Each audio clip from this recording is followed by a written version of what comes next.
Alright, so what is up, guys? This is Mr. Alaman, and what I'm going to do for you is give you just basically everything that you need to know for the STAAR test. And we're going to start off with number one, exploration. During the 1400s, people that lived in Europe, they knew about Africa, they knew about Asia, but they had no idea about North and South America. New advances in technology actually allowed these Europeans to explore the oceans a bit further than ever before. They were actually looking to find a route to Asia by sea. The most famous explorer during this time was a man named Christopher Columbus. He was Italian, but Queen Isabella of Spain paid for his trips. Columbus landed on islands in the Caribbean Sea in 1492. What he was actually trying to do is land all the way in Asia, and he even died thinking that he got to Asia. But he didn't. He actually landed in a whole new world. This encounter between Europe and the Americas led to this thing called the Columbian Exchange. All right. Now, the Columbian Exchange is basically the transfer of plants, foods, animals, everything back and forth between the old world and the new world. Europeans benefited from new foods and products, and additionally, new plants and animals were also introduced to the Americas. Because of this exchange, millions of Native American Indians died from new diseases such as smallpox and measles, which were unintentionally introduced into the Americas by European explorers and settlers. Now, during the 1500s, Spain explored and claimed more land in the Americas than any other country. Because of this, they became very, very powerful, and other European countries such as the Dutch, the French, and the British grew envious of Spain's power and wealth. And so they sought to establish their own colonies in the New World as well. To start off with the Netherlands, they established a major trading post named New Amsterdam in what today is New York City. And the French, they established a series of trading posts to profit from trading furs and other goods with Native Americans. And that brings us to colonization, actually English colonization. Now, the very first British or English colony, I'll use British and English, I'll use those two terms back and forth. The very first permanent English colony was Jamestown in 1607. It was established by the Virginia Company for economic reasons, meaning they want to make money off of it. Despite its initial setbacks, the colony at Jamestown, Virginia became profitable by growing tobacco for sale in Europe. In 1619, Jamestown established the first elected representative assembly known as the House of Burgesses. A year later, in 1620, Pilgrims established Plymouth for religious reasons. Now, this was about 400 miles north of Jamestown. They pledged themselves to self-government by signing the Mayflower Compact. They actually signed it even right before they got off the boat. 10 years later, in 1830, another group of religious immigrants came to Massachusetts. Since this new group wanted to purify the Church of England instead of just separate from it like the Pilgrims, they became known as Puritans. More and more people also came for different reasons. Some left their homes to escape war, and others, they just sought political or religious freedom. Now, to pay for their trip to America, many people had to work as indentured servants to pay back the cost of their passage before gaining their freedom. Some, however, like black Africans, they arrived as slaves and could never, of course, pay back the cost of the passage and gain their freedom. All right? So, in time, these 13 colonies are going to develop the three distinct regions. There's going to be the New England, the Middle, and the Southern colonies. Different patterns of life developed in these three regions of the colonies based, of course, on differences like geography, climate, settler origins, and just the different economic activities that they had. So in New England, they had a short growing season, cooler climates, rocky soil, and an influx of Puritan settlers, which encouraged the development of small farms, the growth of fishing, shipping, and handicraft trades. And in the middle colonies, they also had fertile soil and grew many food crops. They became known as the breadbasket colonies. Furthermore, the middle colonies had once been under Dutch rule and were conquered by the English in 1664. Because they had been under Dutch rule, the middle colonies enjoyed greater ethnic and religious diversity. In the southern colonies, a long growing season and warmer climates encouraged the development of large farms that often grew cash crops for sale to England. Along main water routes, large plantations also developed. A large part of the southern colonies' economy was based on slave labor. These slaves, they grew cotton, tobacco, rice, indigo, and they were taken by force from Africa and faced this very, very horrific Middle Passage journey across the Atlantic. The relationships between settlers and Native Americans, which were also known as Indians, were both good and bad. In some areas, the two groups traded and were friendly, yet in most cases, however, as the English settlements grew bigger, the settlers forced the Indians to actually move. They say, hey, you better just like move, okay? So, colonial period. This brings me to colonial period. During the colonial period, religion played an important role in colonial life. Pilgrims and Puritans, they first came for religious reasons, yet other colonies were also established as homes for England's persecuted or unpopular religious groups, such as the Quakers who went to Pennsylvania or Catholics who went to Maryland. But in the United States, you also see this growth of religious toleration. So Roger Williams and Anne Hutchinson, they left Puritan Massachusetts and established basically the principle of religious toleration in Rhode Island. During the First Great Awakening, preachers like Jonathan Edwards and George Whitefield, they addressed large crowds in open fields and they stirred religious feelings. These preachers also supported religious toleration. As time went on, all the colonies developed governments based on British political traditions, like the Magna Carta, which declared that the king was no longer above the law, and the Glorious Revolution of 1688, which limited the power of the king and gave more power to parliament instead. Unique conditions in the New World, they also played a role in the development of representative government in the colonies. In colonial times, it took several weeks or even months for ships to cross the Atlantic for England and then to return all the way back to the colonies. It fell to the colonists themselves to solve many of their local problems. Because of this,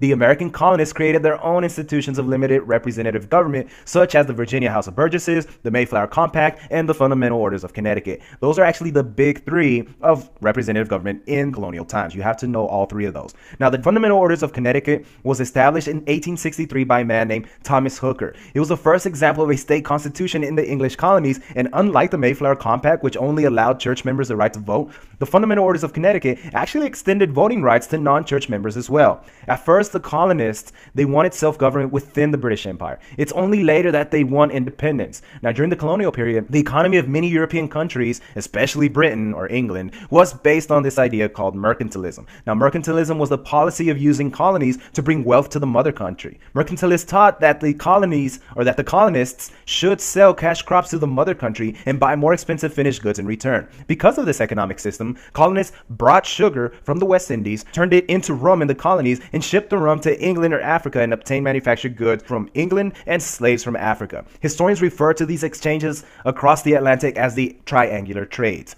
Now, we're going to go ahead and get to the road to revolution. What makes the United States, or what makes these colonies, these 13 colonies, actually want to become an independent country, right? So, road to revolution. The idea of republicanism, which means electing government representatives to pass laws, is the basis of the United States political system. As the colonists built their new society, they believed more strongly in this idea. Britain's 13 colonies grew in population and economic strength during the 1700s. Because the colonies were ruled by a distant government through salutary neglect. Now, salutary neglect is basically like a hands-off policy.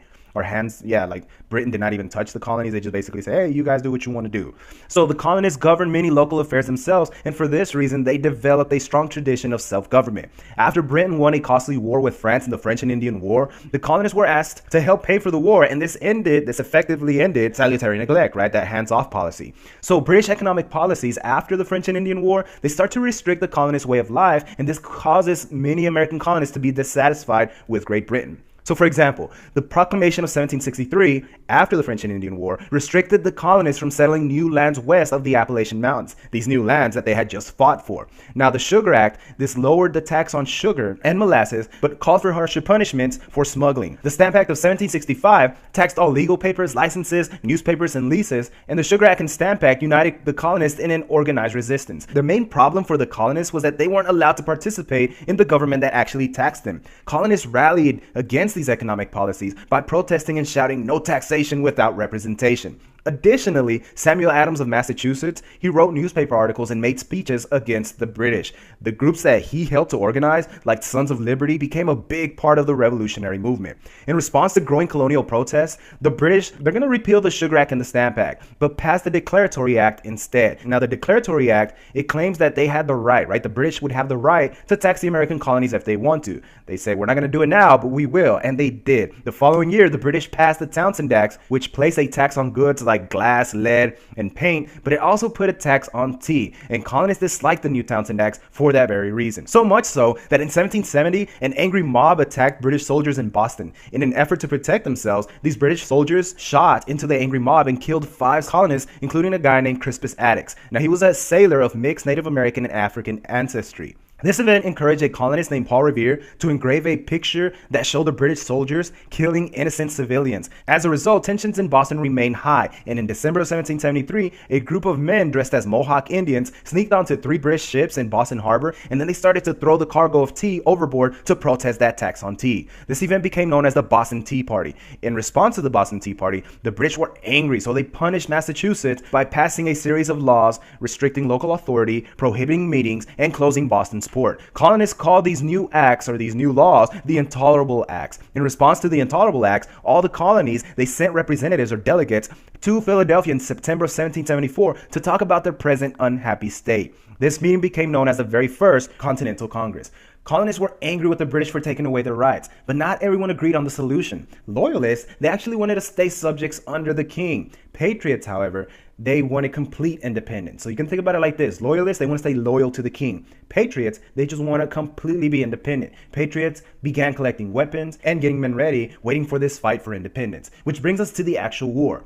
Now, the American Revolution, also known as the War for Independence from Britain, began with a small fight between British troops and colonists on April 19, 1775. The British troops left Boston, Massachusetts, planning to take weapons and ammunition from Patriot colonists at Lexington. At Lexington, however, they were met by armed colonists who were called Minutemen. Now, they were called Minutemen because they could supposedly be ready to fight within a minute. The British ordered the Minutemen to leave, and the colonists actually obeyed, but as they left, someone fired a shot which became known as a shot heard round the world. Now, everybody knows it as the shot heard round the world. Fighting continued along the way as the British soldiers in their bright red uniforms, which is why they were called redcoats, made their way back to Boston. More than 250 redcoats were actually killed or wounded. The Americans, they only lost 93 men. And colonial representatives, because of this, they hurried to meet again in Philadelphia in what became known as the Second Continental Congress. More than half voted to go to war against Britain. They decided to form one army from the colonial forces. They elected George Washington of Virginia to become the commander-in-chief of that army. The Second Continental Congress also created a committee to write a document that outlined the colony's grievances, which are complaints, right? Grievances are like complaints, or are complaints, against the king, and explained their decision to separate from Britain.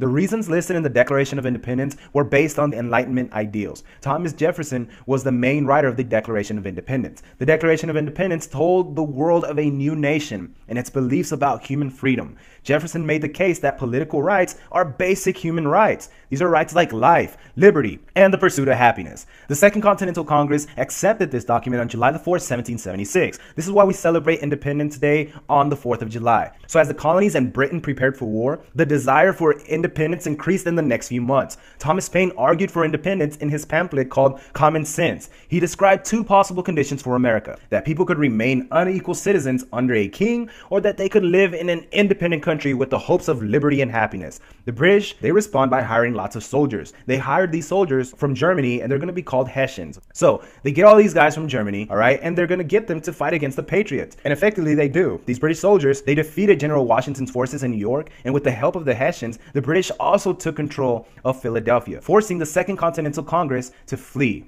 George Washington had problems getting the men and materials he needed to fight the war. On Christmas night, however, in 1776, Washington ordered his troops to surprise attack the Hessian troops that were stationed at Trenton, New Jersey. This became known as the Battle of Trenton, and it helped Washington retain command of the Continental Army. Washington's main objective was to keep his army together and avoid getting captured by the British forces who were trying to surround him. The turning point of the war came when American forces won the Battle of Saratoga in 1777. In response, France recognized the United States as an independent country and signed a treaty of alliance. Now, France, the reason they helped the United States is because that was a way for them to get back at Britain. They wanted to weaken Britain, which was its longtime enemy. France also convinced Spain to support the Americans. In a desperate move to keep his army together, Washington retreated to Valley Forge during the winter of 1777 to 1778. There, officers like Frederick von Steuben from Germany and Marquis de Lafayette from France helped train these colonial troops. In 1781, with the help of the French Navy, Washington defeated the British at Yorktown. British General Charles Cornwallis surrendered because he was surrounded, bringing the war to an end. The Treaty of Paris of 1783 officially ended the war. The treaty defined the borders of the United States and recognized American independence. The Treaty of Paris turned these 13 colonies into states, but the main job of becoming a nation actually remained. This brings us to forming a national government. In 1783, the 13 colonies became the United States. Before the war ended, however, the colonies had developed the Articles of Confederation. The Articles of Confederation was a plan to work together as one nation, but the connections amongst those 13 states were very loose. Delegates writing the Articles, they wanted a government that prevented the executive or federal government from becoming too powerful. Because of this, each state had its own money, its own army, its own navy even, and each state traded and worked directly with other countries. Each state actually collected taxes in its own way, and each state only had one vote in Congress, which angered more populous states who felt that they should have greater representation. In effect, under the Articles of Confederation, the United States was a nation of 13 countries. Despite its weaknesses, the Articles of Confederation did have three major achievements, and you need to know these. It negotiated the Treaty of Paris of 1783, which of course made us the United States. It also passed the Land Ordinance of 1785 and the Northwest Ordinance of 1787. The Northwest Ordinance is super important. It establishes principles for the orderly expansion of the United States by allowing territory to become new states instead of just increasing the size of those 13 original states. In 1786, farmers from Massachusetts, they rose up in what is called Shays' Rebellion. Although that rebellion was put down by state militia, there was no national army if it had spread. Shays' Rebellion prompted national leaders to either revise the Articles of Confederation or completely restructure the federal government by creating a new constitution. National leaders suggested a large meeting to do this, and in May of 1787, 55 delegates will meet again in Philadelphia. They proposed a constitution describing a new form of government based on separate legislative, executive, and judicial authorities. However, the delegates did not fully agree on all the details. Delegates from small states presented the New Jersey Plan, which allowed each state to have equal representation in this new Congress. Delegates from big states demanded that their states have more influence, so they instead proposed the Virginia Plan, which called for representation in Congress to be based on population. Some delegates from northern states, where slavery was not widely used, wanted slavery to be unlawful and wanted to abolish it throughout the nation. Delegates from southern states, however, where slave labor was very important, they refused and instead wanted slavery to spread across the whole United States. The delegates debated for 4 months before reaching 2 major compromises. The Great Compromise creates a bicameral Congress with a House of Representatives based on population, just like the Virginia Plan, and a Senate based on equal representation, just like the New Jersey Plan. The 3/5 Compromise settles the issue of how slaves would be counted. The Constitution provided the framework for the new government. The national government could create money, impose taxes, deal with foreign countries, keep an army, create a postal system, and of course, wage war. To keep the government from becoming too strong, the United States Constitution divided it into 3 equal parts. A legislature, which would be Congress, they would make laws. An executive, which would be the president, he would execute or of course enforce the laws. And a judicial branch, which is the Supreme Court, which would interpret the law. Each part worked to make sure that the other parts did not take power that belonged to the others. They would check and balance each other out. For example, if Congress passes a bill and the president vetoes the bill, Congress could then override the presidential veto with a 2/3 vote. Additionally, the new Constitution would be able to be amended or changed if 2/3 of both congressional houses, the House of Representatives and the Senate, vote in favor of proposing the amendment, or by a constitutional convention called by 2/3 of the state legislatures. On September 17, 1787, most of the delegates signed this new Constitution. They agreed the Constitution would become the law of the United States when 9 of these 13 states ratified or accepted it. It took about a year to ratify the Constitution because the country was divided into 2 major groups, the Federalists and the Anti-Federalists. The Federalists, they wanted a strong central government. They supported the Constitution and believed that having a stronger central government would make the country more stable and prosperous. Additionally, the Federalists wrote a series of essays called the Federalist Papers, which sought to convince the American public to support this new Constitution. On the other side, you have the Anti-Federalists. They wanted a weak federal government and feared that under the new proposed Constitution, the states would surrender too much power to the federal government. Additionally, Anti-Federalists believed the new Constitution did not adequately protect individuals from potential government abuse, which would possibly make the government become tyrannical. The only reason that Anti-Federalists agreed to sign the new Constitution was because they were promised that a series of rights would be added to protect individual freedoms from the federal government. When the first United States Congress met in New York in September 1789, the Federalists actually kept their promise, and together with the Anti-Federalists, they added the first 10 amendments to the Constitution, which became known as the Bill of Rights. And this brings us to the early republic. Now that we have our Constitution, now that we have our whole new government, now we're going to actually start with our first president. So Americans and their leaders, they faced many challenges in the years after the ratification of the United States Constitution. George Washington became the first president of the United States on April 30th, 1789. As president, his job was to create a working government, and with Congress, Washington passed the Judiciary Act of 1789, completing the nation's federal court system. 3 circuit courts and 13 district courts were created during this time. Additionally, Washington created a cabinet. A cabinet is like a group of advisors. One of Washington's most important cabinet members was a man named Alexander Hamilton. Hamilton was Washington's Secretary of the Treasury. To create a stable economic system, Hamilton proposed an economic plan in which the federal government would assume the debts of the state governments, create a national bank, and pass a whiskey tax, and also establish a protective tariff to help American manufacturers. All of Hamilton's financial plan was accepted except for the tariff. Western farmers rebelled against the new whiskey tax. However, the Whiskey Rebellion collapsed when Washington made a show of force. Another one of Washington's cabinet members was a guy named Thomas Jefferson. Jefferson was Washington's Secretary of State. Jefferson disagreed with Hamilton's financial plan, especially the creation of a national bank. Additionally, both Jefferson and Hamilton had different ideas about the role of government. Jefferson wanted a stronger state government, and Hamilton wanted stronger federal government. The most profound disagreement, however, was over how the nation should develop economically. Jefferson wanted a United States based on agriculture. Hamilton, he wanted a United States based on manufacturing and trade. Additionally, Jefferson and Hamilton disagreed on the French Revolution. Now, the French Revolution occurred when French citizens overthrew or dethroned the French king. After years of bloodshed and head chopping, France ended up under the control of Napoleon Bonaparte. Jefferson supported the French Revolution, yet Hamilton, he supported the British, who declared war on France because they feared that Napoleon would try to take over all of Europe. The disagreements between Jefferson and Hamilton gave rise to the very first American political parties, the Democratic Republicans under Jefferson and the Federalists under Hamilton. George Washington served 2 four-year terms as president before leaving office. In his farewell address, Washington warned against the accumulation of debt, the formation of political parties, and the formation of alliances with European countries. The second president of the United States, John Adams, was a Federalist who continued many of Washington's policies. Because of the XYZ affair and the Alien and Sedition Acts, though, John Adams did not serve a second term as president.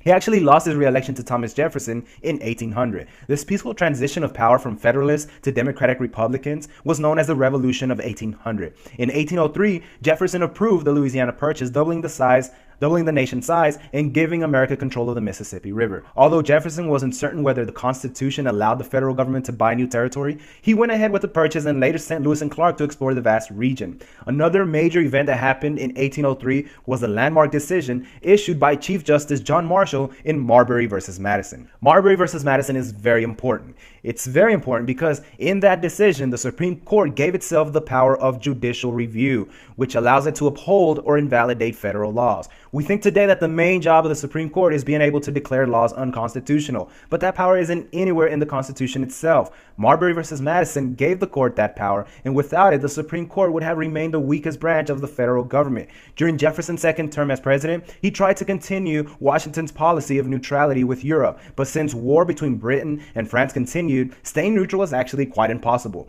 The British Navy seized American ships going to France, and the French Navy seized American ships going to Britain. To avoid war, Jefferson pushed the Embargo Act of 1807 through Congress. Under the act, American ships were prohibited from trading with all European nations, especially France and especially Britain. The Embargo Act of 1807 hurt the United States more than it did France or Britain, however. After Jefferson served 2 terms as president, he followed the precedent set by Washington and stepped down from the presidency. Wow, that sounds crazy. His good friend and fellow Democratic Republican, James Madison, became the nation's 4th president in 1809. The first issue Madison had to deal with was Britain's continued impressment of American sailors. Additionally, Britain also supplied and encouraged Native American Indians to attack American settlements. After 3 years of unsuccessful diplomacy with Britain and mounting pressure from members of Congress who wanted the United States to take over Canada, Madison asked Congress to declare war on Britain in what became known as the War of 1812. The battles took place mostly in northeastern states and along the East Coast. After Britain finally defeated Napoleon's France, Britain shifted most of its army and navy to face the United States. One part of the British Army actually reached Washington, D.C., the new United States capital. Soldiers there set fire to the president's mansion. Madison fled as the White House burned. In December 1814, a peace treaty was finally signed between Britain and the United States. Communications from Europe were so slow that the bloodiest battle of the war was actually fought 2 weeks after the treaty was signed. General Andrew Jackson defeated the British at the Battle of New Orleans in January 1815. The War of 1812 proved the United States could defend itself. European rulers realized they could not interfere with American trade. The morale of American citizens increased greatly. They had fought against the greatest military power in the world and managed to survive. One major legacy of the war was Francis Scott Key's The Star-Spangled Banner. The poem, which was written during the war, later became the United States national anthem. And this brings us to the era of good feelings and the start of the American Revolution. The most important outcome of the War of 1812 was that it spurred the economic growth of the United States. Since the United States couldn't trade with Britain during the war, the U.S. had to manufacture many goods themselves, and this gave rise to the Industrial Revolution in the United States. During the start of the American Industrial Revolution, work shifted from homes to factories, where workers could be supervised and where water and steam could be used to run machines. As a result, workers moved closer to manufacturing centers. Because of this, the nation will enter a period of urbanization, which means that people, both men and women, started moving from rural areas like farms to urban areas like cities in search of economic opportunity. After the War of 1812, Madison's Secretary of State, James Monroe, became the nation's 5th president. Monroe's presidency from 1817 to 1825 is commonly referred to as the era of good feelings, a period in which all Americans belonged to the same political party, the Democratic Republicans. Support for the other party, the Federalist Party, actually collapsed by the end of the War of 1812. There are many important events that occur during James Monroe's era of good feelings presidency. The most important event is the Missouri Compromise. In 1819, Missouri asked to become a state. Instead of everyone in Congress being happy and excited to add a new state to the Union, everyone was instead arguing whether to make Missouri a slave state or a free state. Because the Constitution allowed each new state to elect 2 senators, new states could change the political balance between free and slave states. In 1820, Congressman Henry Clay suggested a way to make the North and the South happy. Missouri would become a state with slaves, and Maine would become a state without slaves. This became known as the Missouri Compromise. Another important event during the era of good feelings is the Monroe Doctrine of 1823. The Monroe Doctrine is an important addition to foreign policy because it announced to the world that the United States would oppose or be against any attempts by Europeans to establish new colonies in the Western Hemisphere, also known as the Americas or the New World.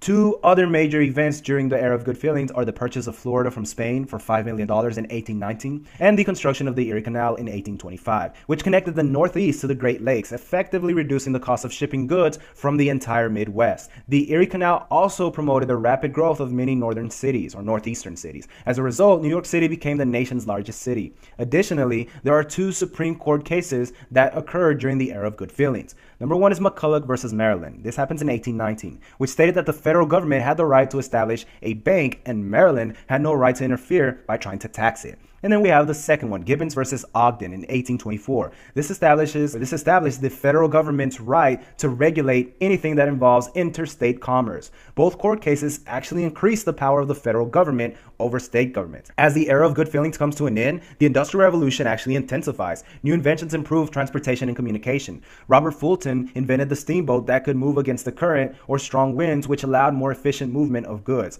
Samuel Morse invented the telegraph, which allowed messages to travel between cities in seconds. In New England, Samuel Slater had begun producing cotton thread by machine, and Francis Cabot Lowell established the factory system, which made the production of goods more efficient in a town he founded named Lowell, Massachusetts. In Lowell, women worked in harsh conditions in what later became known as the Lowell Mills. In the Midwest, John Deere invented the steel plow, which made it easier for farmers to prepare thick and heavy Midwestern soil for planting. As a result, more farmers began moving west. In the South, Eli Whitney invented interchangeable parts, which made production faster and repairs easier. Interchangeable parts led directly to the use of mass production techniques we see today. Whitney also invented the cotton gin, which made the cotton cleaning process much quicker, and this would eventually lead to the expansion of slavery all throughout the South. Now, the Industrial Revolution also gave rise to what we call the free enterprise system. In a free enterprise system, individuals are free to purchase and sell whatever they wish. They are also free to buy and use whatever they can afford. In a free enterprise system, there's also very minimal or limited government interference in the economy, and the prices of goods are not set by the government, but they are set by the interaction of consumer demand and the available supply. Basically, the economy is free from government regulation and oversight. The Industrial Revolution would continue to intensify into the next time period, the Age of Jackson. In the election of 1824, General Andrew Jackson, the hero of the War of 1812, won the popular vote but did not have enough votes to win through the Electoral College system. Instead, the election was to be decided by the House of Representatives. In the House of Representatives, however, Henry Clay urged all of his supporters to vote for John Quincy Adams. Adams won the election, making him the 6th president, and as a result, appointed Clay as Secretary of State. Jackson was furious and accused Adams and Clay of making a corrupt bargain. After his defeat in the election of 1824, Jackson and his supporters, who called themselves Democrats, spent the next 4 years campaigning for the presidency. And in the election of 1828, Jackson was finally elected president. His supporters were the common people, laborers, farmers, and frontiersmen. Jackson saw himself as a spokesperson for the common man, the average American. The first major issue during Jackson's presidency was the war on Native Americans. After successfully replacing government officials with his own supporters, a policy known as the spoil system, Jackson immediately proposed the Indian Removal Act of 1830. The act required Native American Indians to move west. The Cherokees, however, refused to do so, appealing their case to the Supreme Court. Meanwhile, Georgia also passed a law in 1830 stating that any white person living among Indians without a license from the governor would be sent to prison. As a result, a man named Samuel Worcester was sent to prison and later sued to obtain his freedom. In both cases, Cherokee Nation versus Georgia and Worcester versus Georgia, the Supreme Court under Chief Justice John Marshall actually ruled in favor of the Cherokees. Yet Andrew Jackson ignored the ruling, refused to enforce enforce any of the Supreme Court decisions and effectively began removing Cherokees by force in 1837. 1/4 of the 16,000 Cherokees who were forced to move west to what is now Oklahoma died along the 800-mile journey. This event became known as the Trail of Tears. The second major issue during Jackson's presidency was the nullification crisis. In 1828, a new tariff, which is a tax on imported goods, was passed, and this angered many Southerners, so much so that they called it the Tariff of Abominations. Jackson's vice president, John C. Calhoun, argued that states had the right to nullify or cancel any federal law which it considers unconstitutional. Jackson disagreed with Calhoun and threatened to kill him. Fearing for his life, Calhoun resigned from his post as vice president. In 1832, South Carolina threatened to secede from the Union, but backed down when President Jackson threatened to use force and hang the first person he could get his hands on that supported states' rights. The third major issue during Jackson's presidency was his war on the Second National Bank. Many felt that Jackson hated the bank, mainly because he hated the president of the bank, a man named Nicholas Biddle. Although the bank was considered to be constitutional because of the Supreme Court decision in McCulloch versus Maryland, Jackson sought to destroy the bank anyways because he felt that it favored the rich and took advantage of the poor. Jackson removed funds from the national bank and placed those funds in smaller state banks that were more inclined to lend money to poor farmers. This move by Jackson angered the wealthy elite, yet he gained praise and became even more popular with the common people. Although many Americans admired Jackson, others thought he was far too dictatorial in the way that he ran the nation. As a result, a new political party, the Whig Party, was formed. Now in Britain, they had a Whig Party, and that basically was always against the king. So in the United States, the Whig Party was against the king, right? They hated Jackson so much so that they named him King Andrew and even called him a jackass. Jackson liked the name so much that he made the donkey the symbol of his Democratic Party. After serving 2 terms as president, Andrew Jackson pressed his supporters to elect Martin Van Buren in 1836 to the presidency. Van Buren won the election, but his presidency was plagued by economic problems caused by Jackson's economic policies. The nation suffered from severe inflation, or an increase in prices, and the decrease in the value of money. As a result, Van Buren lost his re-election to Whig candidate William Henry Harrison. At his inauguration, Harrison came down with a cold that developed into pneumonia. He died 1 month after being inaugurated, and his vice president, John Tyler, became president. As the age of Jackson came to an end, more and more Americans came to believe that it was their manifest destiny or fate to extend the borders of the nation to the shores of the Pacific. The idea of manifest destiny became so popular that in 1844, Democrats supported making it an official federal policy. And this brings us, of course, to manifest destiny, also known as westward expansion. The United States expanded westward to the Pacific Ocean by acquiring a series of new territories. These territories included the Louisiana Purchase from France in 1803, the Purchase of Florida from Spain in 1819, the annexation of Texas in 1845, which led to border disputes between the United States and Mexico, the acquisition of part of the Oregon Territory from Britain, which achieved the United States' goal of expanding westward all the way to the Pacific Ocean, and the Mexican Cession, which was a result of the United States-Mexican War, and the Gaston Purchase from Mexico to build a railroad. Many settlers moved west along trails such as the Oregon Trail and the Mormon Trail. Most ended up in California, especially when gold was discovered there in 1848. As a result, many people moved out to California in 1849, and they became known as 49ers. The gold rush also attracted many Chinese immigrants who wanted a piece of the economic boom in the West. As thousands of settlers and immigrants moved to the western frontiers of the United States, the government began building roads and railroads to improve the transportation network and promote the free enterprise system. Additionally, the growth of railroads during the 19th century affected United States businesses by opening new markets for goods. As more people moved west, more and more immigrants began to pour into the northeastern cities like Boston and New York. In the 1840s, thousands of Irish immigrants came to the United States seeking to escape a famine caused by the failure of their main staple food crop, the potato. Additionally, many German immigrants came to the United States to escape political repression. Unlike the Irish, however, most Germans settled in Ohio, Michigan, and Wisconsin. The United States population grew from about 5 million in 1800 to over 23 million by 1850. And this brings us to the Reform era. By 1850, the United States was a large emerging country full of contrasts. New England and the Middle Atlantic states were the centers of finance, trade, shipping, and manufacturing. Their products included lumber, machinery, and textiles. States in the lower South had more land devoted to plantations that used slave labor to grow tobacco, sugar, and especially cotton. Western territories had inexpensive land and abundant natural resources. As the United States developed its own identity, a period known as the Golden Age of literature and art was born. A group of of New York-based landscape painters known as the Hudson River School was started by Thomas Cole. Rather than using nature as a mere backdrop for history paintings or portraits, nature took center stage in their canvases. During this period, great masterpieces of literature were also written. Nathaniel Hawthorne's The Scarlet Letter reflected what life was like in Puritan New England. Herman Melville's novel about whaling, Moby Dick, is considered by many to be the greatest American novel ever written. The whaling ship is actually seen as a metaphor for the United States.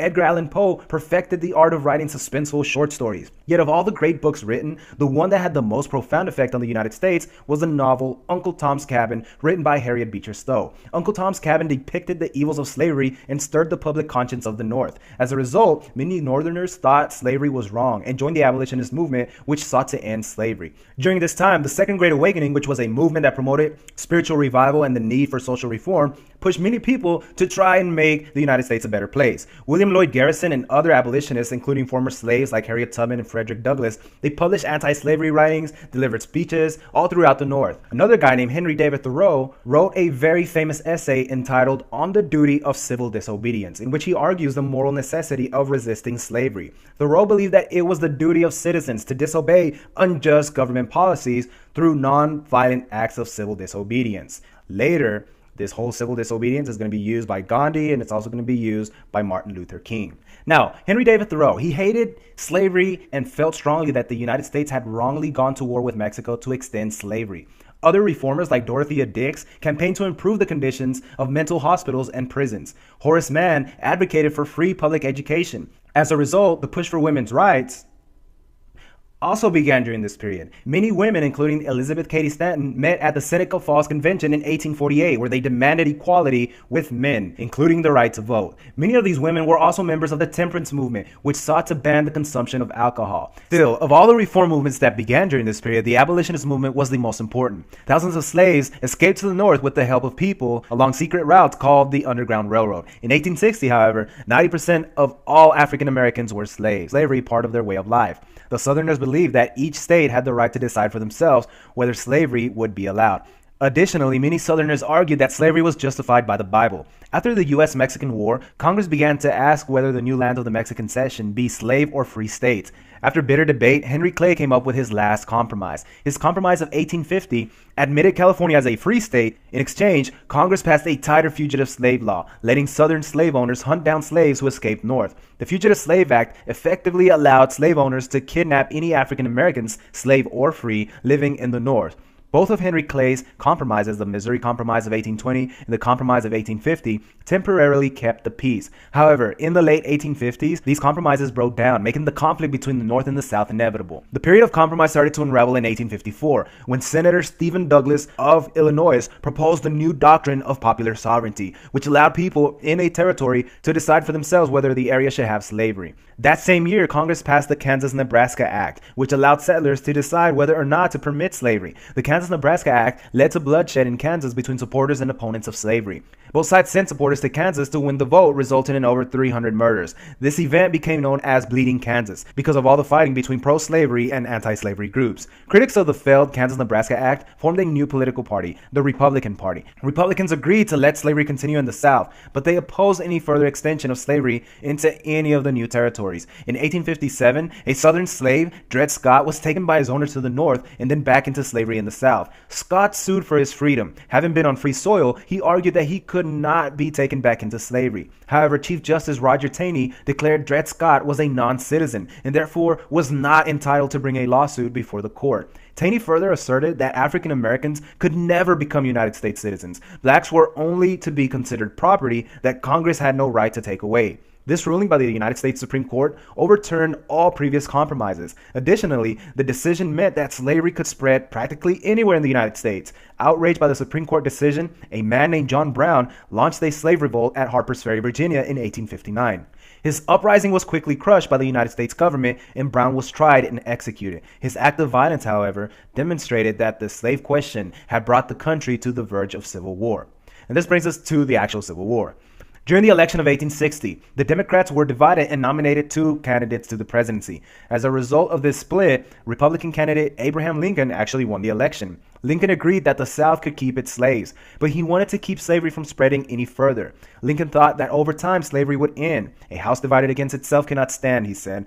This government cannot endure permanently half slave and half free. Because of Lincoln's reputation as an opponent of slavery, South Carolina seceded from the United States. By the time of Lincoln's inauguration, another 5 southern states seceded to join South Carolina and form the Confederate States of America. Jefferson Davis became president of the Confederacy. In his inaugural address, Davis claimed southern states had the right to secede. When Lincoln tried to reinforce Fort Sumter in April 1861, South Carolina fired on the fort, effectively starting the Civil War. President Lincoln was determined to stop the rebellion and keep the country united. When he called on all states to contribute militia to put down the rebellion, Virginia and 3 more southern states seceded and joined the Confederacy. The North fought to keep the Union together and end slavery. The South fought to preserve their way of life, just like the American colonists had once resisted Britain. The North had more people, more raw materials for producing war supplies, more industry, more money, a better railway system, and a much larger navy than the South. The South, however, had more experienced military leaders like Robert E. Lee and Stonewall Jackson. And the South also had better knowledge of the battlefields because most of the war was fought in the South. The Union war strategy was called the Anaconda Plan. The North wanted to strangle the South with a naval blockade. The Confederate war strategy was to drag the war out in hopes that the North would get tired of fighting and recognize Southern independence.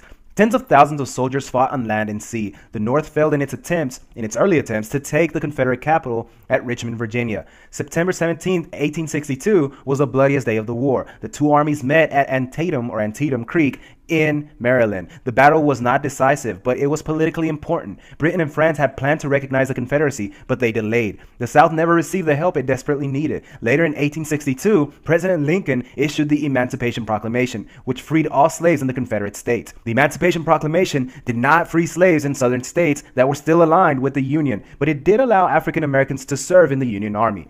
In early 1863, the United States government passed a draft law requiring men to serve in the army. The draft was unpopular among many Northerners. Draft riots broke out in New York City, protesting the law. Angry mobs attacked abolitionists and an African orphanage. Many rioters blamed African Americans for the draft. The turning point of the war was the Battle of Gettysburg in the summer of 1863. General Lee had attempted to push the war north in a bold attempt to cut off Washington, D.C. from the rest of the Union. After 3 days of fighting, Lee was forced to retreat. Lee's army would never invade the North again. Within a week of Gettysburg, the North took Vicksburg, which split the Confederacy in half, gave control of the Mississippi to the North, and accelerated the Anaconda Plan.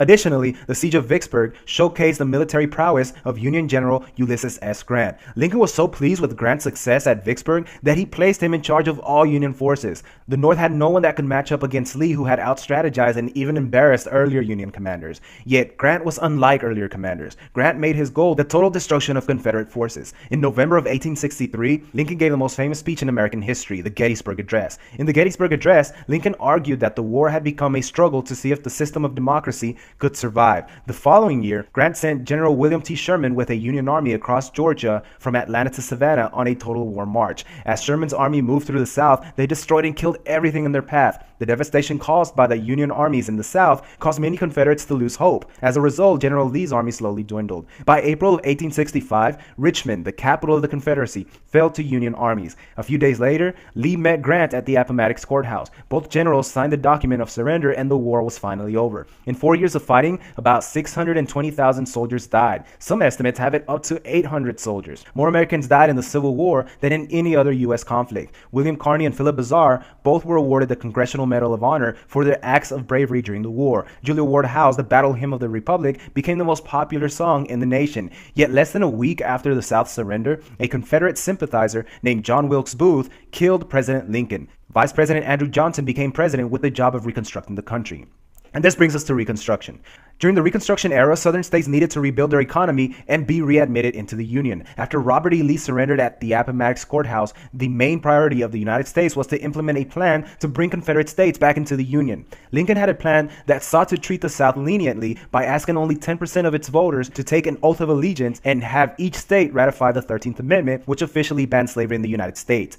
When he was assassinated, his Vice President Andrew Johnson sought to follow Lincoln's plans. One of the biggest issues facing the South was the fate of freed men. Despite several attempts during the war, the freedmen were not given their own land. The federal government set up the Freedmen's Bureau with offices throughout the South to help the newly freed slaves adjust and to set up schools to educate them. Southern state legislatures, in response, created black codes based on older slave codes. These limited the civil rights and freedom of movement of the freedmen. Radical Republicans in Congress were outraged by these black codes. They passed the Civil Rights Bill granting freedmen their civil rights. This act later became the 14th Amendment, which stated that all people born in the United States were citizens and had the same rights. Then Congress passed the 15th Amendment, which prohibited denial of voting rights on the basis of race.